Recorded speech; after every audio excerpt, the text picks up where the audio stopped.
So, a lot of people are shocked that Sony essentially told Bungie to lay off a bunch of its staff.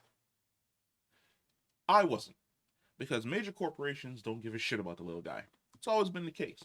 Corporations are in the interest of both making money and then also saving on cost. So if they have to get rid of 100 people whose rent is due next week in order to save themselves $1, they're absolutely going to do that. But there were hints that this was going to be hitting Bungie eventually. Because remember, earlier in the year, Sony purchased Bungie for like $3 billion. And I was like, okay, that's dope as shit. We're going to be able to rely on other smaller studios to assist Bungie in essentially creating content for Destiny and other games going down the line, the way in which they had when they were a part of Activision. That's cool. Bungie basically maintains a level of autonomy where they don't fall directly under the Sony umbrella, but they're going to be pumping out content for Sony.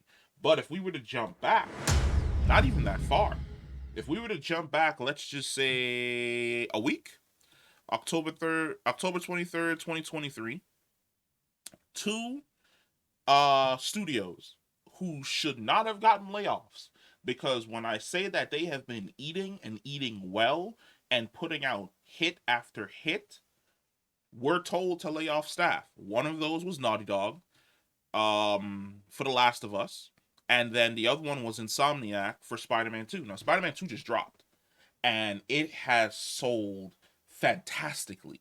It is probably going to be the biggest seller on the PlayStation for both this month and next month in November, and probably also December as well, if it maintains really strong. But the idea that 1 week ago they would have told both Naughty Dog, who just released The Last of Us 2, then released a remaster, and both of those went gold, that they had to get rid of staff, and then turning to Insomniac, who's about to release Spider Man 2, and then who's also working on Wolverine and a bunch of other projects, that they also have to release staff, was troublesome. But a lot of people didn't think that this was going to end up jumping over to Bungie. It did. It absolutely did. And it's not surprising at all. And it's also not surprising where exactly the hits came. Because for the most part, the hits landed on the community side of the company. We're getting rid of people who reach out to the community, dealing with individuals who have multiple different challenges playing the game, but then also community managers who basically talk to the community and but basically finger the pulse to see exactly what's going on, what the players like, what the players don't like.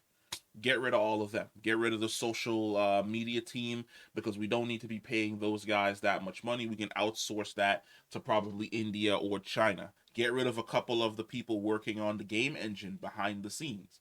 You might have one or two extra engineers working on your engine or working on a certain problem, and you might only need one. Maybe you have three so that you can power through it.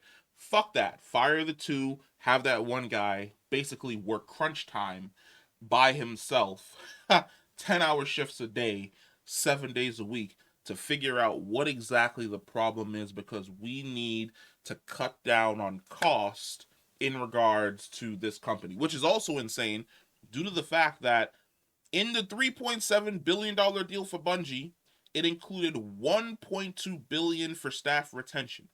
How? What happened to the 1.2 billion? Where did that go? It's almost like COVID relief money that most corporations got, and then they never really passed that down to their employees in any way, shape, or form. And all of a sudden, a month later, you see your boss pulling into the parking lot in a new Bugatti, and you're like, "Where'd you get that? I know how much you make. There's no reason. There's no reason whatsoever that you should be able to afford a Bugatti. So where the hell did Bugatti come from?" Same thing here. 1.2 billion for staff retention.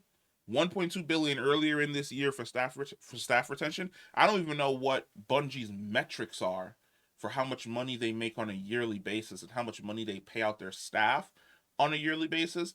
But I don't believe that it's $1.2 billion a year to basically take care of your staff, to basically pay your staff salaries. I highly doubt that. But here we are. Where did $1.2 billion go? Who knows? Will we ever find out? Probably not. But if you see anybody at Bungie rolling around in a new Bugatti, you knew exactly where the $1.2 billion came from. But one of the more interesting firings that that touched my soul, that made me sit back in my chair and go, "How'd they fire you?" Definitely came in the form of Michael Salvatori. And if you don't know who Michael Salvatori is, I'm gonna play two pieces. I'm gonna play two short bursts of music to let you know who he is. The first one is from Halo,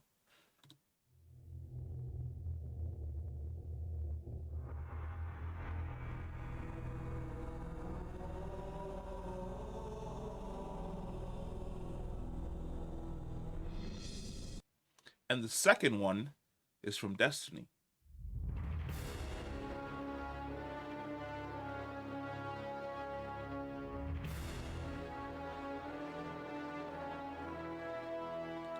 Michael Salvatori is that guy.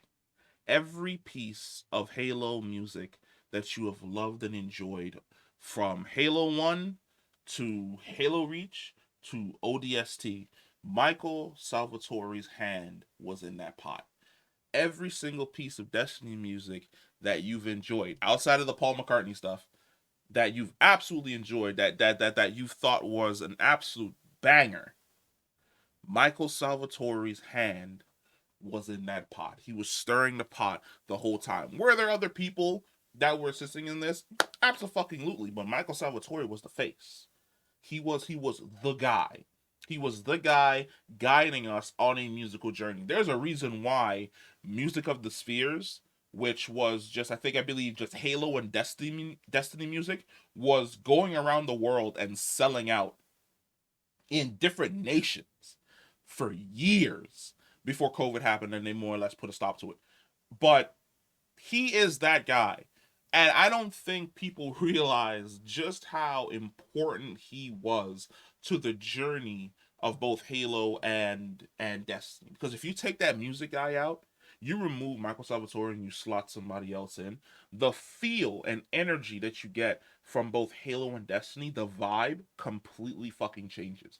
And it's crazy to me, baffling even, that we have arrived at the end of basically Destiny's main saga.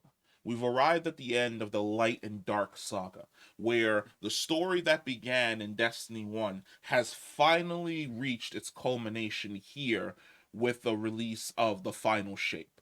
And the final shape is supposed to be the penultimate, the marquee, the creme de la creme, the top of the mountain for Michael Salvatori.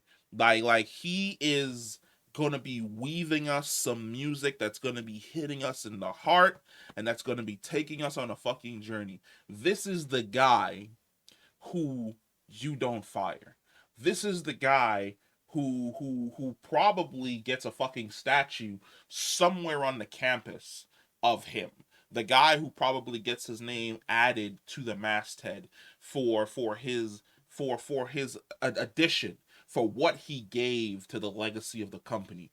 You don't fire that guy. The same way you don't fuck with the cook and you're supposed to kiss the chef is the same way you don't fuck with the music guy and you're supposed to bow down to him for putting out bangers on a consistent basis. It's mind boggling that someone at Bungie basically said, you know what, we don't need the music guy anymore. He's given us everything that we require. Like we don't give him the option of retiring. We're just basically gonna send him a letter in the mail, or we're gonna send out a mass email to let a bunch of people know, hey, you no longer fucking work here, and he's gonna be the guy who's also gonna get that email. The guy who gave us the iconic Halo music, the guy who took us on an emotional journey using just sounds in Halo ODST, the guy who gave us the music for Reach, the guy who basically established what Destiny music was and what Destiny music could be, we're not going to give that guy the dignity of retiring. We're not going to give that guy the dignity to bow out and say, it has been a pleasure to be making music for all of you. It has been a pleasure to be a part of this company. And I can't wait to see what you create now that I am moving out of the space. We don't give that guy that. We basically give that guy the middle finger and send him on his way. Because at the end of the day, he's like every single other fucking employee that works for our company. He is disposable. And I think that is absolute fucking bullshit. I think that is bullshit. I think that is disgusting. And that is just multiple different levels of fucked up. And I'm really hoping that all these people that were essentially let go are able to land on their feet. I've seen a couple tweets from a few people. DMG basically had a tweet where he was talking about um the failure of management. Well, it's frustrating, infuriating even to continue seeing people who strap in to do good work losing their financial security due to poor management. I think that is exactly what it is. Anybody who's ever worked in a job that has multiple people over your head, you understand the feeling when you sit back and you watch shitty managers run a company into the fucking ground.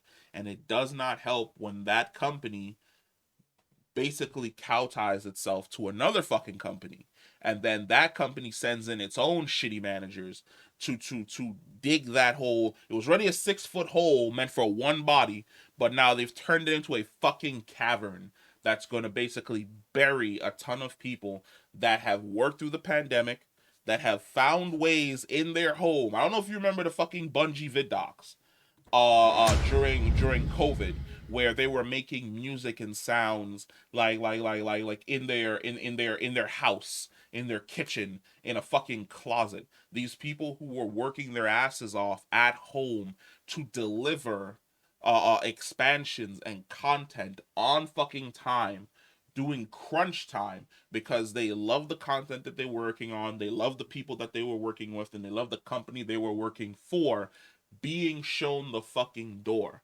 It is garbage. Absolute fucking garbage. I know like I do a lot of like Sony content, and I don't really cover Microsoft as much. And if I cover Microsoft, it's basically to put a foot in their ass. But Microsoft and Sony are scum. It's just what toxic pool do you decide to swim in? Do you decide to swim in the more comfortable Sony pool, or are you gonna go over to the Microsoft pool where it's not only scum you're swimming in, it's also fucking acid filled, and when you come out, it's gonna completely cause your skin to fall off. Both of these companies are fucking garbage. Why? Because they're multi-billion-dollar corporations that don't give a shit about the studios that they purchase.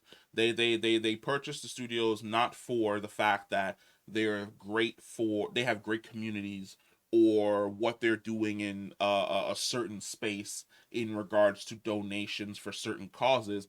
They purchase these studios to be machines that print money, and when they feel as though the money that basically is being printed is not coming fast enough, or is not happening on a time frame that they fucking want, they start making these major cuts to put the screws to that company to get them in fucking line. That company declines, all the people who used to work there leave, and you're left with a hollow husk and a skeleton crew of people, and new people who weren't here from the beginning but are basically being paid a third, or if gracious enough, maybe half of what the older folks were basically being paid, trying to keep a game that's completely lost its fucking soul alive.